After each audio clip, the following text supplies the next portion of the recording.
Welcome back to Sunday Vibes, one and all. We are back in the Rookery pub on Clapham Common. It's the three amigos. How are we, gents? Yeah, good, thank you, mate. Work amigos. Flying high. Don't say that. I'll push off your stool. Push me on my stool. Well, Dangerous. don't call me a work amigo. It's just because you're going to see Jackass. You're really punchy. You're trying to do stunts. Yeah. How are we? Come on. Joe's just been talking about how much he loves the circus for 20 minutes. That's where we're at right now. As long as it doesn't have animals involved in it, yeah. Like Pat said. Yeah. All right, fair. How are you? Yeah, still riding high from that old firm win, baby. Let's talk about Rio Hatate for 45 minutes. Let's not talk about Rio. Yeah, let's not do that at all. For 45 minutes. So I did watch the second half. I missed the first half. Bit of a non-event, the second half. Yeah, the second half. I actually thought Rangers were right second half. But first half, obviously, we came into the pub and they were already 3-0 down, so it's kind of game over. True that. It was game over. Annoyingly, Van Bronckhorst made 3 good subs at half-time, but too little too late, wasn't it? Too little too late. How are you? Emphasis on the too little. I'm all right. I'm good. Nothing to report, man. I'm just tired. Yeah? Yeah. Yeah, I'm quite tired today as well. I'm not going to lie. I've been sleeping badly at the moment. That's unfortunate. You got a bad ankle, ain't you? I have.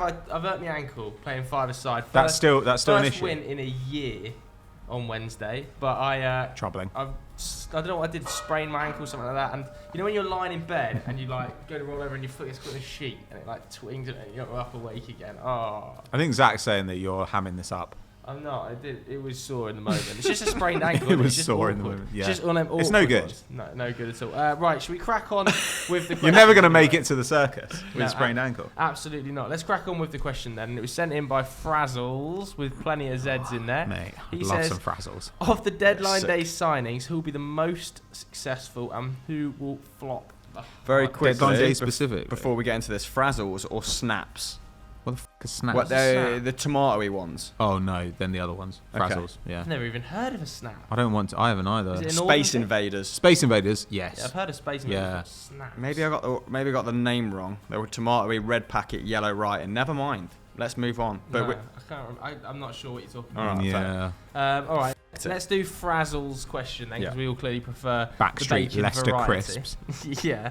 All right then. Successful and flop. He's narrowed it down to deadline day, which does narrow the pool considerably. You've got written down here, Sharon Ramsey. Well, yeah, he's asked most successful or who will flop. So which one are you bringing him in? Aaron Ramsey, he's kind of straddling both right now. I think this is quite high risk for him because if he doesn't slap in the second half of the season in Scotland, then he won't be in a strong negotiating position come the summer if he doesn't want to stay in Scotland. Obviously, they do have an option to buy. They are paying, I think, 30% of his wages, but I imagine he's done it. That must be a lot of money. 30% of what? 400 grand? How much is that? I know. Well, that's 120 grand. It's not 400 grand net, is it? And I can't be bothered to get into his wages because there's a different figure for every different publication, but I think it's about 45 he's on at the moment, which still makes him the highest paid player in Scotland. Scott Brown and his pomp was only on 30k, mate. So the highest paid player in Scotland. Yeah, 45k. But yeah, I think if he doesn't bang, like I said, then a move at the top level, or he's finished at the top level, would likely be bandied about, won't it? But it is a spectacular transfer for Rangers and for Scottish football. It's a great PR stunt, if nothing else. But he might still have it. Yeah. We just don't know because he never plays any football in Italy. He always had a great engine. I mean, the great thing about having we often say, this player's reliant on pace or this player's reliant on their engine. But if you've got a great engine, you can lose a bit and still be quite good, in the same way that if you're really fast and you lose a bit of pace, you're not going to be really slow. So maybe he'll have something. And his movement's always been intelligent. Yeah. I remember when Pirlo was arrived at the club and was saying, this guy's I've got some dates on that. Well, the way I broke it down is let's do a slight overview of him now. Broken it down. Let's decide where it all went wrong at Juve, or pinpoint where it all went wrong at Juve, before kind of predicting how his loan spell is going to pan out before we move on to some other targets. Because I do think this was one of the most interesting moves on deadline day. I would agree. By some distance as well. I mean, Ramsey only just turned 31, so not really over the hill. But current fitness record, as we all know, not very encouraging. Mate. I mean, horrible. 13 different issues since he joined Juve in the 2019-20 campaign. That's culminated in 32 missed games in the 2.5 seasons he was there. In fact... Is that all? 2.5 years? It feels like it's been like half a decade. It does feel like he's been there ages. Only finished 2 Serie A games. Only got 2 full 90s under his belt in that time. Pluck that from a James Horncastle I have to say, when he went today. to Juve, I remember thinking, is this a good move? I mean, only started, I think, 25 of his 49 league appearances as well. So even if he was fit, would he have started? Maybe not. But then again, Rangers fans can look to the form he displayed at Euro 2020 for Wales. 4 games, 3 goals. I think finished 3 of those 4 games encouragingly, taken off in the 85th minute in the other. So on the international stage, showed that he can put together back-to-back games. However, does his physicality, does his fragility contrast starkly with the realities of Scottish football? Yes. Possibly. Before I go on any further and talk about him at Juve, what were your initial thoughts when you first saw this? Were you like... Didn't care. Truly didn't care. To be fair, I thought, why on earth has he gone to Rangers? Was my first thought. I thought that not necessarily he would have better footballing levels of club, because he was being linked to Burnley's, wasn't he? And Everton, sort of Palace. And you think if you go in to play for Rangers, you're going to go and play in front of 40,000-50,000 people every week, potentially compete for a spot in the Champions League, because of course the winner of the SPFL goes straight into the Champions League next season. So at least at a footballing level, it's an alright little move. But on a monetary basis, which I thought might be quite high in Aaron Ramsey's selection criteria, given that he is earning so much at Juventus, I was surprised to see him take such a jump. But Juve are funding the wages, so it doesn't really make a difference to him personally, does he? So he's gone to a club that are competing for a Champions League spot, dominating, or at least co-dominating a league. I think it's not the worst move for him. He's going to be loved at Rangers, isn't he? Because they're all going to see him as this sort of guy who was willing to go from Juve to Rangers and come put it in as like a bit of a cult hero. If he scores 2 goals, people are going to be like, "Oh my God, Ramsey." Do you know what I mean? It feels like the sort of thing that happened around like the year 2000, when somebody would come out of like Serie A and go to Rangers. When you had like the flow, or you had like the Laudrups or whatever, you know, like of the world. Like it just felt there is something that's like a little bit glamorous about it. I think that's kind of fun, but throwback. It does feel like he could have probably gone and been a useful part on a Premier League club if he really wanted to. Yeah, maybe if he slaps for Rangers in this 6 months, he'll feel like he can get a better club than Burnley or Crystal Palace. No disrespect to Crystal Palace. I mean, he's not even going to get into Crystal Palace. And aren't they just going to be like, it's like, no offence, but it's Rangers. Like, it's Scottish football. And what is slapping for Rangers? Maybe people are like 25 goals in 8 games. Are doubting his fitness levels at current, and maybe they have reservations about paying the sort of wages he wants, even if he was willing to come down. Premier League sides, that is. Slapping would probably be winning the title, slotting straight into that 3-man midfield and being a commanding presence in every single game. Like, they've got guys that can pick up the dog work for him, and like Glenn Kamara, Scott Arfield. But yeah, I do think I know you don't know these guys. Some men. But Yanis Hadji is injured. He was their sort of top assister last campaign, so I guess that's some welcome creativity needed from Aaron Ramsey. But yeah. Starring at European level, they're through to the last 32 in the Europa League, aren't they? It's going to be difficult for him to enhance his reputation. I agree. But I think that you'd rather be doing. I think for Ramsey's perspective, for 6-month period, you'd rather be doing that, competing for a league title, competing in Europe, potentially into the Champions League, than scrapping with Burnley week in, week out in what is going to be quite likely anyway a relegation season. I don't think that does your reputation much good either. Like, I'm not sure Ramsey was the difference between Burnley staying in the Premier League and not staying in the Premier League. I think Wout Weghorst is a much bigger factor for that. So for Ramsey, he might not have had that many good options. If it was Burnley or Rangers, then I would have gone Rangers too. And he wants to play, right? Like, if he'd gone to Palace, okay, you're competing for that kind of off-ball runner into the final third. You're competing with Conor Gallagher. Not going to get in over him. Everton, you're going to be competing now with Dele Alli. Not going to get in the team over him. So Burnley, like you say, it's going to be like dog work. It's going to be horrible, like running 1,000 miles every week. Go to Rangers. For all we know, like they said, right, okay, you know, we're going to play you as more of a 10. We're going to limit your defensive role. Like, this is how we're going to do it. We're going to give you a bit more freedom. As I think would have happened maybe if Sarri had stayed at Juventus, he might have stayed in a kind of hamshit kind of role.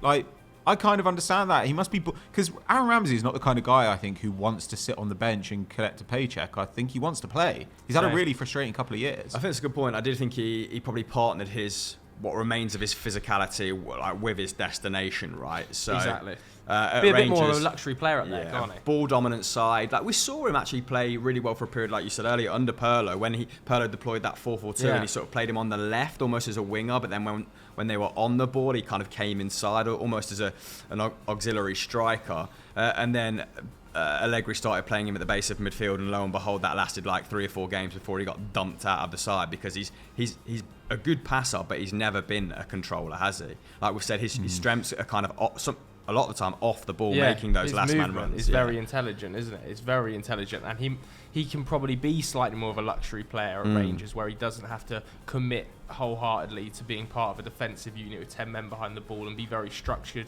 when the opposition have it. Whereas at Rangers, when his side are going to dominate the ball, he can be that free-moving floater that you just simply can't afford to have if you're a team battling relegation. He's not un-Pogba-like in a way, like in that he essentially like gives you a bit more midfield stuff than an attacker, a bit more attacking stuff than a normal midfielder, but he's not as rangy as he once was. No. He's not going to be like a ground-eating, like defence-covering midfielder anymore.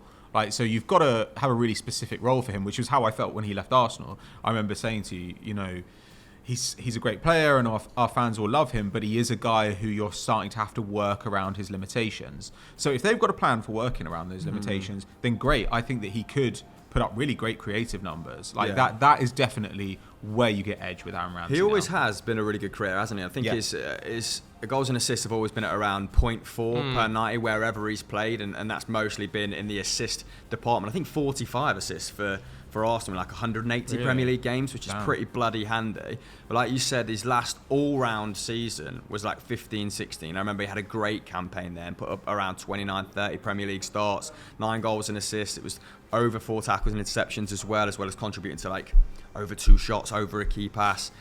And that's not going to happen now. And I feel like that's what Rangers need a little bit of as well, like an all-rounder, which is where there's a little bit of discrepancy for me here, because Rangers are conceding more goals this season and scoring less. So if you're going to drop Aaron Ramsey into the midfield, does he make one of those things worse, i.e. the defensive end? Perhaps, but then is that going to be a massive issue against sides they're going to dominate? Maybe not. It'll be interesting to see how it pans out, and it is nice to talk about Scottish football a little bit on this show. But yeah, it was a super glamorous move. But yeah, I'd take Hatate all day, mate. So it doesn't matter. Next, and also like a glamorous move for Rangers. It's nice, but it doesn't really make that much difference in a way. Like they're going to fill out their stadium every week, regardless of whether Aaron Ramsey's there or not. So like, why not try and do moves like Celtic have been pulling off in the last couple of windows, where they found like these guys who can give you a bit of edge. Like you often see Brighton picking people up from unexpected places like Belgium, like Poland, like Japan. I think those would be maybe the edges that Rangers need to find if they want to try and develop this squad. Yeah. What did you think about Diallo when he headed up there from United? I think it's interesting. I think it's an interesting move. I actually think it's a much better move than a lower echelon Championship side, which he was being linked to. No offence to Derby County, but that was the other option, wasn't it, on the table for Amad Diallo? It was either Derby or Rangers, and I think as amazing as this story is about Derby County, and as much as I want Wayne Rooney to succeed and get out of it, it'll be one of the best managerial achievements probably in modern football history if he can get Derby back into that league from a 21-point deficit. Sure, yeah. But the football that they play is extremely attritional. You know, it is long ball. We've got to work with what we've got. It's a small squad. It's full of experienced professionals and extremely young players. You know, Tom Lawrence is doing the job of about 4 blokes going forward. So I think to ask Amad to go into a relegation scrap in the Championship and play in this long ball, work hard, like get stuck in at every moment style of football, it's just not going to work. He's 5'6". Doesn't add up. Yeah. He's 5'6". He's coming back a tricky snapped winger. in half. Yeah. Exactly. At least at Rangers, okay, it didn't work against Celtic because probably a little bit overawed, to be honest with you. Greg Taylor's the Scottish Roberto and also Carlos, a little bit overawed, to be honest with you. You know, this is a guy who's played like 60 odd minutes of football for Manchester United this season. To then jump from under 23 games into the old firm is a big old jump, isn't it? At that sort of stature. He's not really grown into like his man's body yet, has he, you'd say?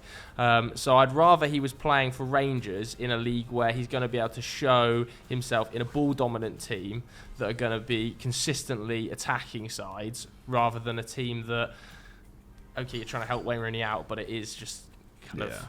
You're risking your asset. The door down. Yeah, I think you're risking your asset more, despite the fact he's going to get lumps kicked out of him in Scotland. Yeah. More down in Derby, and I think that's still a good thing, isn't it? It's like it's a good halfway house, I'd say, because he's not physically ready for Premier League football, Amad Diallo. Like he's a small lad. Yeah, and the tide has changed a little bit in Scotland. It's not quite as rough and tumble as it used to be. No. And fortunately for someone like Aaron Ramsey, 2 artificial pitches of the 3 that were there last season, 2 of the sides got relegated in Kilmarnock and Hamilton. So that was always a big thing for injury hit players or people like they're a little bit more delicate like Diallo. Not a great environment to play in that regard. But yeah, they got relegated. Another guy that fits the bill quite well, I think. Then in terms of could be a roaring success, we could be talking about it as a terrible situation made worse in 6 months' time. Aubameyang to Barcelona. George was saying in the group chat, why do Barcelona need him? I quite liked it from Barcelona's perspective. I thought he improved their forward line. You were a bit on the fence. I'm not the biggest fan of it from a Barcelona perspective. So what did you make of it when it was all panning out as an Arsenal fan then? I kind of felt like it was a bit of a win-win for everyone. Aubameyang is going to get his full whack of wages, it seems, for the rest of the season, with Arsenal topping them up. Then next year, Barcelona are going to pay him an absolute fortune, it seems. Like, basically the way Barcelona have been doing it recently, which they've been getting everyone to reduce their wages, and then they're like, here are some big, loyalty payments, or here's a big kind of... longer-term contract. Exactly. Yeah, so it's like, they're going to end up paying players 5 years after they've left, but if it tides them over until they can get things working again, I guess they think it's worthwhile. So, works from his point of view. He's going to a bigger club. They're not in a great situation right now, but he's going to play through the middle, surrounded by interesting players. I think he'll actually be fine. In fact, I think he'll do quite well. I agree. As a goal scorer this season, he's been kind of okay. In fact, he's better than he was last year. I think that's kind of all right for him. Arsenal, they've paid him a whack of money to leave. They're paying him some wages, but then they're probably going to save, rumours are, between 20 and 30 million over the life of that contract up until the end of next season. So it works out for them. Of course, how it works with them making top 4 this season is a different question, but getting him off the books, making up for that terrible contract, fine. And Barcelona have got a proven goal scorer. He's not a bad player. He has problems as a player, but I think when you put him in a team surrounded by some of the talent they've got, I think those problems start to go away a little bit. Busquets has been absolutely sensational this season. De Jong, we hope, will come back into form. They've got hard-working midfielders behind them in Pedri and Gavi. They've got a really interesting complement of wide attackers now. We don't really know what's happening with Depay, but Ferran Torres and Ansu Fati. I think that I can absolutely see how he fits into this team, how he scores a bunch of goals. He doesn't have to do that much work. He goes to a big and glamorous club. I don't really see who's the loser here. I think I totally depends agree. What the contract is, though. I really do think he'll score quite a few goals for Barcelona. I think he's going to be an absolutely fine number 9 for them. I think it's good news for Arsenal to get him off the books, and it's an amazing move for Aubameyang. I mean, we were thinking about he might be going to Saudi Arabia not 3 weeks ago, so this is a sensational move for him. But from family holiday panned out, didn't it? It did. But from Barcelona's perspective, I'm very unconvinced. I think it's really yet another example of muddled thinking from the Catalan board. Like, I understand that they maybe want a goal scorer through the gate this season that's going to push them back into contention for the Champions League spots, but I just think they would probably have got it anyway. I think they would probably have edged into that top 3 anyway, top 4. And I don't think the long-term nature of Aubameyang's deal until 2025 is a smart move at all, given that they've just spent 50 million on Torres, who I believe, from what I've read, Xavi quite likes through the middle as a sort of striker, and sees as a striker. That's going to change then, isn't it? Which is now going to be shuffled out to a winger, which is fine. He's played there. He's done that job at Manchester City. But I think whenever I saw him at City, he was best through the middle, certainly. They've got Ansu Fati, who also wants to play wide as well. Would this money not have been better spent in the summer? Just relax. Don't sign Aubameyang. Try and scrape into the top 4. Aubameyang's not going to be the difference between you winning the league this season and not winning the league this season. Forget La Liga.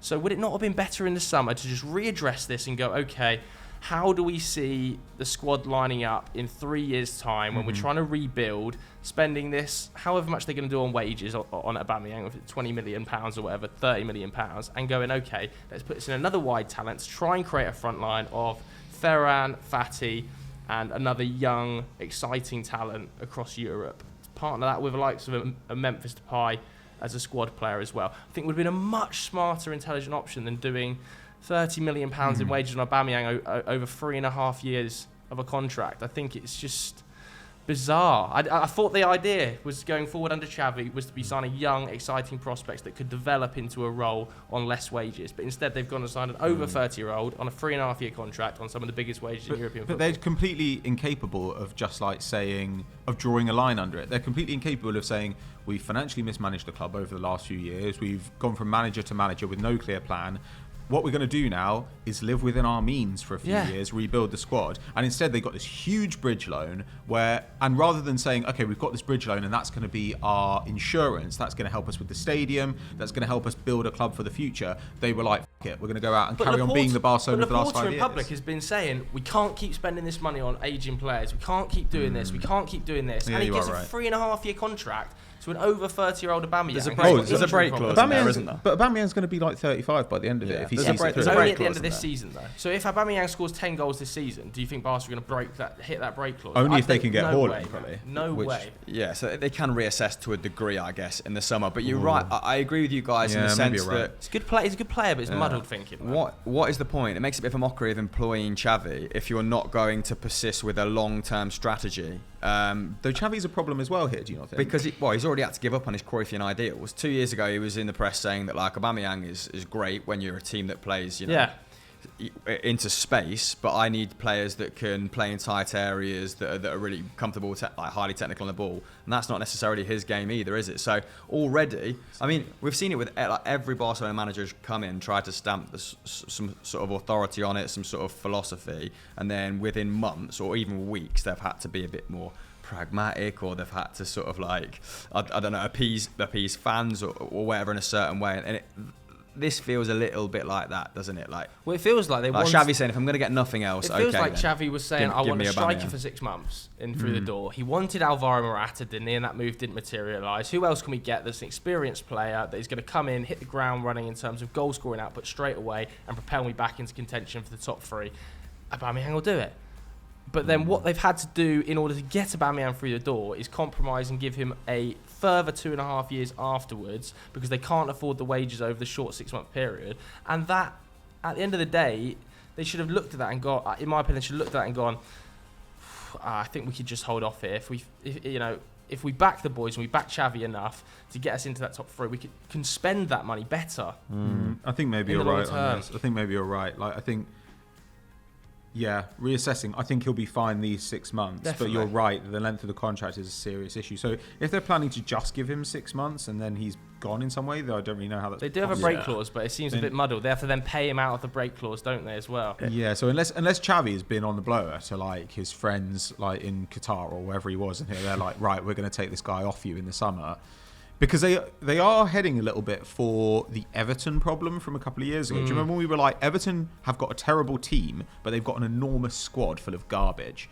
And like a couple of years ago, they were in this position where they were like, oh, we've got like Theo Walcott here, and we've got like Bernard here, and we've got like Davy Klaassen, a million guys who we're not going to use, who are not good enough. And now, like even Memphis Depay, who's been great, Xavi doesn't want him. Like Luke de Jong is not going to be a starting striker for Barcelona. That's absurd. Aubameyang doesn't really fit the way that Xavi wants to play. You've got a bunch of young players. They're a patchwork quilt of different philosophies, different recruitment strategies, aren't they? It is shocking, and it makes even less sense of the Adama Traore transfer as well, because if Aubameyang is going to play through the middle, that means Ferran Torres is going to have to play on the wing. There's only one position available out wide. If Ansu Fati is the future of the club. If he ever gets fit. Ousmane Dembele's been frozen out the side, so I guess maybe they thought we could do someone that will actually play. But the amount of forwards they have on their books, we're looking at Martin Braithwaite, Luke de Jong, Aubameyang, and Ferran Torres through the middle. Then we've got Memphis Depay, Adama Traore, Ousmane Dembele, and Ansu Fati out wide. And Gavi, technically. I think you could get them for we're like... on to 8 forwards for 3 spots. Well, and even you know what Xavi's done since coming in. Like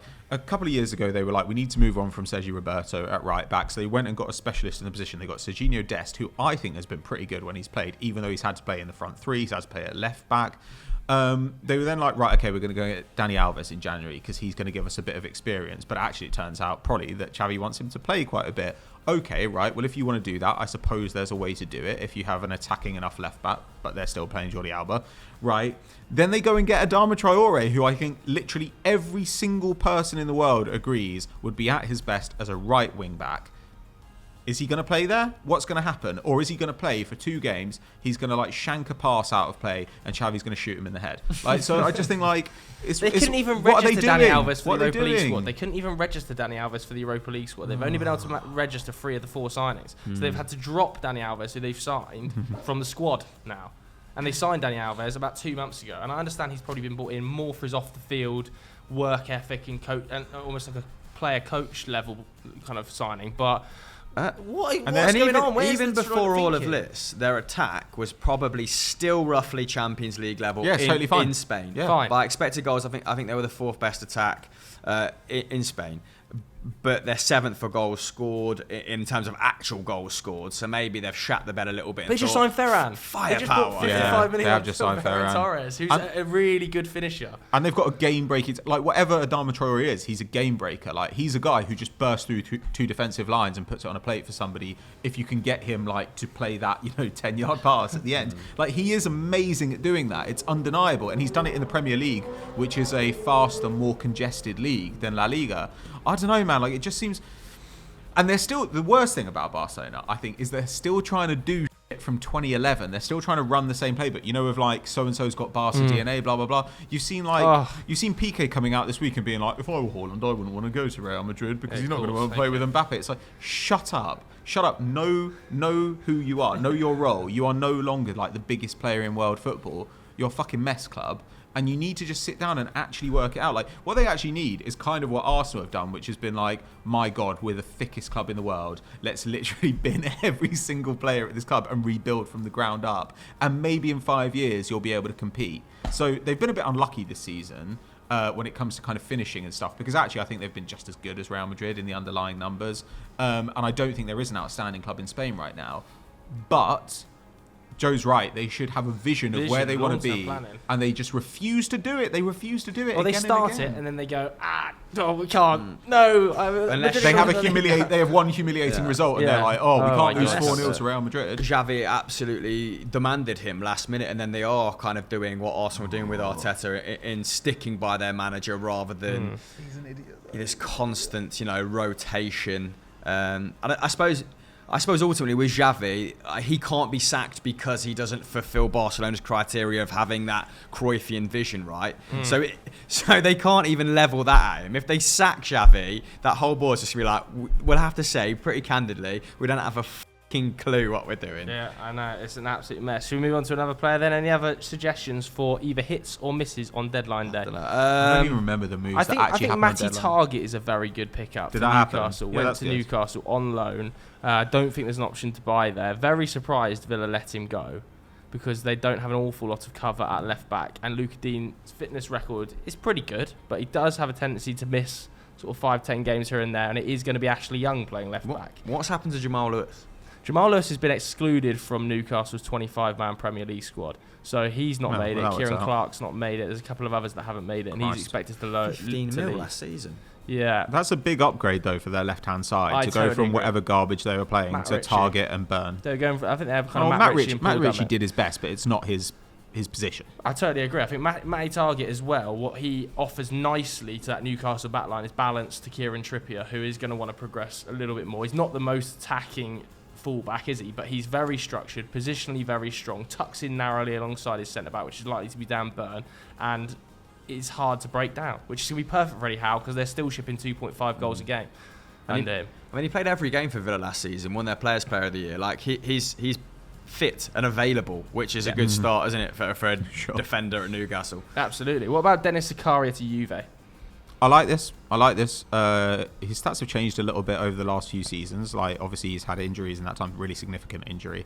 But this is just a pittance. I don't imagine they're paying him much in wages. They paid, 7-8 million euros to get him in. I think, Really good age. I think he's 25 now. He's just like a ground eater. And if I were them, I'd have kept Bentancur. But I think I'd hope that Zakaria...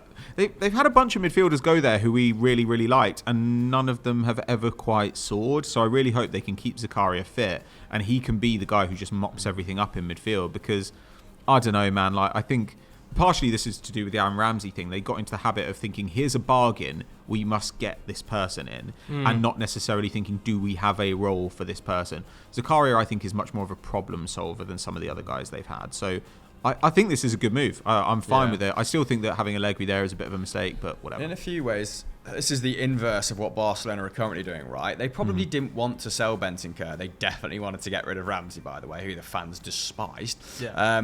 But they probably didn't want to get rid of Bentancur because he's a perfectly serviceable player, and he put up at 40-plus appearances in the last 3 campaigns. We've already trotted out all these stats. Doing Fabio a favour. Yeah, but they've sold him for, 20? They've got Ramsey's wages off the book, and they've managed to pick up Zakaria, who'll probably just be like, he's a useful player for them. He's not. I don't think he's going to make waves there, but they've kind of had to move some pieces around to make some bank, and it's smart. I don't think it makes him a better side. Yeah, I think the sale of Kulusevski is a bit of an odd one.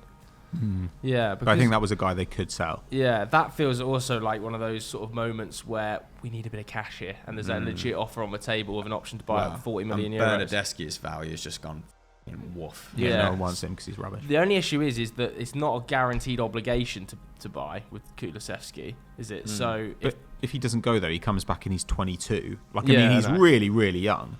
So if you can't get rid of him, then he comes back and you can probably shift somebody else. It's not that bad. And he's ginger and Swedish. Where else? Yeah. Where else you get? And he's going to be competing, like a shiny Pokemon guy. Competing with Lucas Moura, isn't he, for that other spot? Yeah, I think it's again a move where multiple parties win.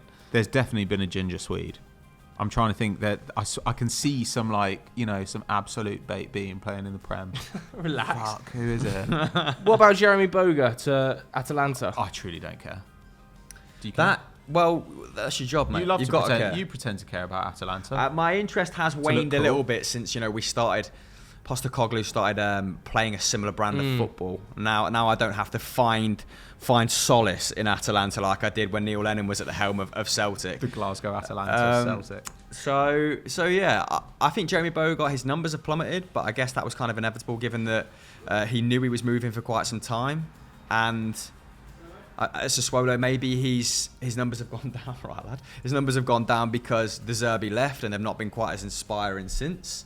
But I imagine he's going to go to Atalanta, and his numbers will fucking rocket like every other player under the big man. He's always been like a big dribbler, but nothing else really. So if anybody can change that, it'll probably be Gasperini. Yeah.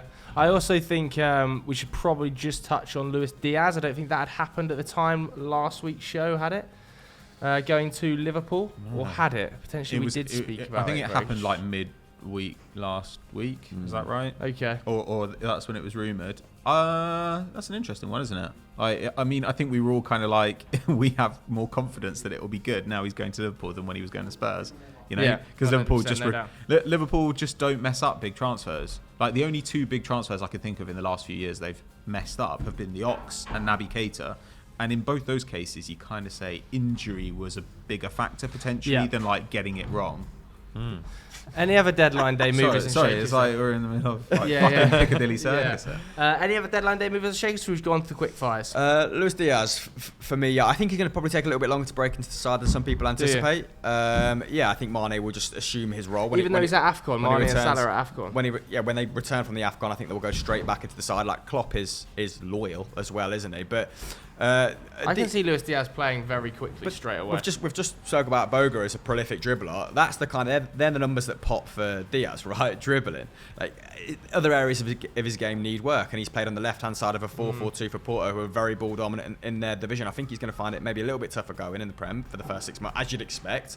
But everyone's sending around these compilations like, like Doogie. We've said this before, haven't we? He was like the Colombian Neymar, and I was like, whoa.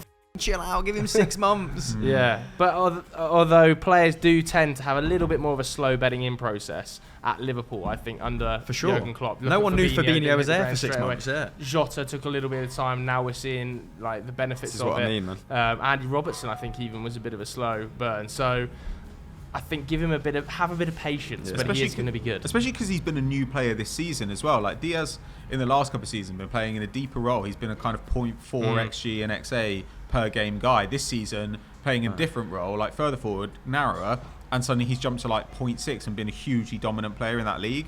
So they're betting on this version of Diaz. Yeah. So he's still adapting to that role. To then do it and adapt to a new club and a new league, like that's a different task. It is exciting, though. And It is he's got to exciting. defend more. This feels like a 2017 episode of Sunday Vibes now when we used to have to do it in front of a live audience. more ices, and like. Gav's arse All right, crack. another one we haven't spoken about, Dele Alli. That one we didn't I speak about on Sunday Vibes, but it did move late. You haven't cared about a single move. Get your attitude That's straight, because they're all honestly. garbage. Like, okay, Because you've got a nice jumper on, you think you can be all fucking Dele Alli- nonchalant, I mate. actually think Dele Alli's move is good. I agree. Like, but though the only thing I think about it is like Ali, Van der Beek. Yeah. This that is was a bit Everton of an odd transfer business. Like, it's classic Everton business. I don't one. Yeah. know. But I Rooney think, playing at 10, Klaassen. I think Dele's going to be played very much as a second striker. Yeah. I think he's going to be played very much as a second striker. Is under Calvert-Lewin Lampard. ever going to play again? He Yeah, came yeah, back, yeah. right? But It's going to be. I think it's going to be Calvert-Lewin, Dele Alli, and Richarlison as a front three, and very narrow. I'm up for that. That's fun. Yeah, it's just a shame that he lost Luca Dean, who would have been able to occupy that width for him, Frank Lampard. Frank Lampard's just hoping for like 20 goals from midfield to keep them up, isn't And then it? Donny, Fair I play. think he's going to be playing more as an 8, would be my guess, alongside maybe Doucouré and Allen. I'm only This half is registering awful. what you're saying right now because there's a jungle gym being assembled out there. What Yeah. is genuinely what's Um, going on. all right, It's let's- like the end of Jaws, you know, when they put the gas tank in the shark's Also, mouth. shout out Wout Weghorst. Big foul.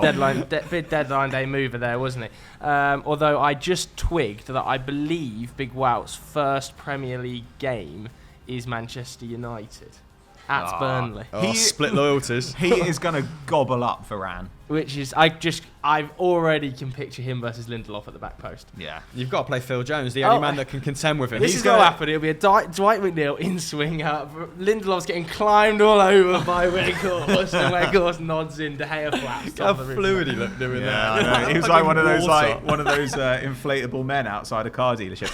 Yeah, I would love to see him head the ball so hard that it just like puts De Gea's nose through the back of his head or something. All right, relax. Let's do some quick fire questions then, unless you guys got any other shouts. His post-shot XG is like 10 now this season. De Gea. David De Gea. Yeah, he's the best keeper in the league this He's season. not- He's the best keeper in Europe's top 5 leagues He's currently. been unbelievable. What was his record? 14, 13? It was a lot. It was Yeah, like but 50. He could top that this season. Mate, There was he's won Player of the Month 3 months, I think, either in a row or out of like You 5 know, it's this such a season. bad club. Why are Man United?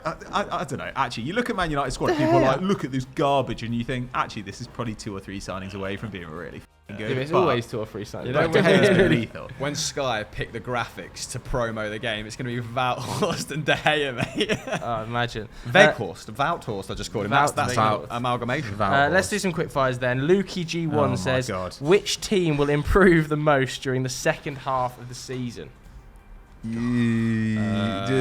Maybe Everton, like you just mentioned. Things can't get much fucking worse now, can they? I They're think like it'll be 3 points Newcastle. away from being in the relegation fight. I think it'll be Newcastle. Could be Newcastle, you know. I think it's Newcastle across the second half of the season with 5 new signings out of an 11-man starting unit is gonna be drastically better.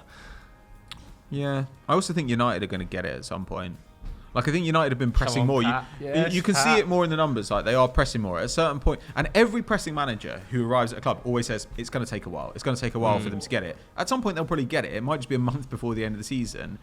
Also, I mean, Spurs' underlying numbers have improved. Maybe they'll start to improve visually at Literally, some stage as well. You just plucked that sentence from my head. I was like, Spurs might get better to watch. The results Yeah. might stay the same. Yeah. Yeah, it's going to be interesting to watch United whether or not because we haven't played a single good team yet.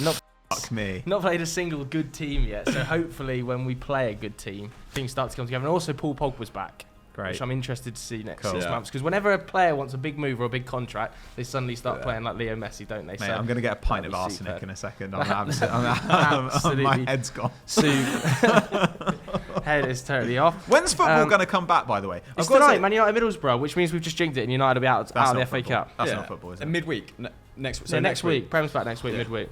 Oh, it's been so long. It was like Arsenal. has. Arsenal played like 8 games in like 3 days, and then they were like Arsenal played 3 games in the next like 50 Well, days. if you Just didn't doing crash out nothing. the cup to Forest, then Do you have to crash out the cup? Sometimes you just exit. No, not against Forest. You're crashing out. Why don't you just tune into Matt Taylor putting on an absolute clinic every week in the Scottish Stop Premiership? making Oh, people God. like Matt Taylor. It's just like, yeah. No, there Matt are Taylor? 100,000 Who picked this Did I next say Matt question? Taylor? I meant Matt O'Reilly. Matt Taylor used to play for Bolton or Portsmouth. there didn't are he? Who picked this 100,000 next question? people Was in this country you? called Matt Taylor. AJC's question of how many months till Lampard gets sacked? That is a harsh question. 18. I mean, the reason I put that in there was because one of the title options was going for managers being sacked, right? 18 so I just months, put it eh? into quickfires after. That is so harsh. 18 months. I actually like Lampard, and I think he's actually going to do a good job, and I think he didn't do nearly as bad a job as people suggested at Chelsea. I kind of agree, except that when Chelsea's squad got better, the team got worse, which is very much a managerial issue. And I would also say that my biggest issue with Lampard is the fact that he never really accepted that he was doing something wrong. I think if you're going to get better as a manager, and I think we're seeing this with Vieira maybe, you've got to kind of understand that maybe I've got things wrong and I still need to learn and improve. Like, you know, But when he like Moyes taking time off after that first West Ham job But he's to taking go and time improve off. himself. You didn't give Eddie Howe he credit hasn't for been doing that. working. Has he gone and done anything? I'm sure he probably has. He just hasn't said. We might not know about it. When he was given that interview on the overlap, I thought he was quite open about how Right. he hadn't got things right and the mistakes he made, particularly like defensively and recruitment wise, and the players he wanted. And I thought he was quite open on that. Well, if that's the case, then great. I think that will be the defining factor in whether he can be a success there. Whether he can say, this is what I've got wrong, this is where an issue is with a player, and trying to find the biting point between the talent Everton have, which is weird, and what his strengths are as a manager, which traditionally has been a high press. So we'll see how that gels. But I do think that the best thing you can have as a manager is an openness and a lack of defensiveness about your own abilities. I do think maybe he's likable, like you said. He has a high emotional. He's not likeable. IQ. He is likeable. He's not likeable. He's a Tory. So I actually think he's probably going to be good at getting, squeezing Dele Alli for those last bits of I could see a ability little he Dele may Alli possess. resurgence. I don't That if anyone can get something out of him, it should be a guy who literally played that He's a role better than specialist anyone in that role in the in box. modern history. And I think he's going to be played as a second striker. I think he's going to be right up there. I can see Dele having a good second half of the season. I hope so, actually. Where again, like it's similar to Barcelona. Mashiri, this is literally last chance saloon for him. I feel like if he gets this appointment wrong, if it goes disastrously, he's just gonna be like, I'm selling the club. I just can't be He'll arsed just go, anymore. is that Roberto Martinez? The World Cup's over now. Do you fancy a job? Oh my God, the what are they doing? Let's not get sucked into They Everton. But I just want Everton to be good. I've always had a soft spot for Everton. I hate Everton Why? being shit. Yeah, do you? I don't know. Like I actually feel, I don't know. Everton have just been like an ever present in like kind of the history of me following. Was it from the football. Moyes era? As in, like, it's in the same way people like Burnley because they know they're going to give everyone a hard time. Maybe, reminiscent but, of that. Maybe, but I also felt they had a lot of underrated players. Like I always enjoyed Stephen Pienaar, for example. I always thought he was a great player. And I don't know. I want Everton to be good. I think going away to Goodison is a horrible experience for other clubs. And I just don't like seeing a club as badly run as them. I think their fans deserve better. Like Newcastle, they've got an amazing support base, and the club has not matched up to kind of the stewardship the fans expect of them. When a club's truly a community-driven club like Everton or like Newcastle, it is nice to see them do well. Whereas, on the flip side, when Man United are doing poorly, you can revel in it. Yeah, it's really funny. You're like, oh, Everybody people are so sad across the UAE every time Man United lose.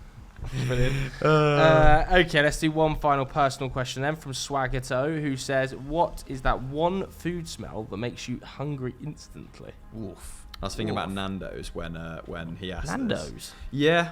Just ultimate comfort food, isn't it? Just that Portuguese, maybe if you hear, maybe it's the music more so than anything else. When I hear like a little Portuguese ditty, I'm like, oh, is there a Nando's nearby? That one food smell. I think it's Bacon. curry. Yeah. You know when you walk onions past, frying. when you walk past a curry house and you're just like straight away like, oh, You know what? Actually, I'm ordering a curry. what hits me different every time is garlic, garlic being fried. I fucking love that, man. I do know what you mean. Insane. Even Bread garlic ba- being chopped. Bread baking, actually. It's bread baking. That's quite wholesome. To me, when I smell bread baking, I'm just like bread is. I can imagine you do a bit of bread bread- baking at home. Yeah, bread is amazing. Like bread is such fucking good food, and like But I don't know. The thing about onions is, when you see a guy and he's got like hot dogs on the thing, there's that pile of onions. And Brixton, mate. When it comes down the Brixton tube escalators. You've not had one of them, have you? I don't think I have, but you can smell it, can't you? Grim. Yeah. But it's also the smell you get when, like, there's a Nepalese restaurant near my house, and when the guys get in and the kitchen opens, like a couple of hours before service, the first smell you smell, it's like onions, and onions are great. It's so good. Also coffee. When you're like queuing up at Costa, not Costa because they burn it all the time, but like there's a little Palestinian guy near me, or I've moved now, that used to sell great coffee, and when like a dog nudges its bowl when it wants to be fed, I'd be like standing there with my refillable cup like, hurry up. All right. Bean just hits you, mate. Should we plug the podcast this week? Because we was on there as well, weren't we? Doing an old school. Yeah, better than How this. to Fix. It was a lot better than this, wasn't it? It was much, much better than this, actually. It was How to Fix Leicester City. Nah, this has been better. Bullshit.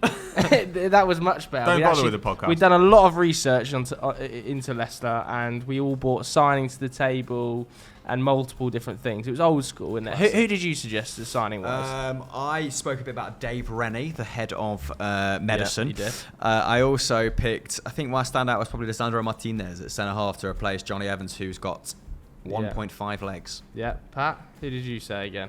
Czech Doucouré, who's an interesting midfielder from Lens. I think we will probably hear more of him over the next couple of years. 22-year-old Malian midfielder. So, yeah, I don't know. We actually brought quite a lot of Ligue 1 midfielders. We did, didn't we? Yeah. So I said Renato Sanchez for the Tielemans That was replacement. laughed off the table, mate. It was, yeah. Although Alexander Neubel was not, and he's another Ligue 1 star this season, even though he's on loan from Bayern. And I stuck Sanchez on the thumb, so I was very, very happy Yeah, you said it's a that. good thumbnail name, isn't it? It's a good thumbnail name. Much better than a Tap Sober, who was like another one of our suggestions. So it's Don't need to watch it now. I've literally just given them all well, the you names. do, because there's some context around. Yeah, you don't really know, but you know the score. All right, that's it for another week's episode of Sunday Vibes. Go and check out that podcast. Hit the like button below. Hit subscribe. Come and have a drink at the Rookery Inn on Clapham Common. Yeah, that's it. Yeah, they've just replaced every single beer. See you later. Bye.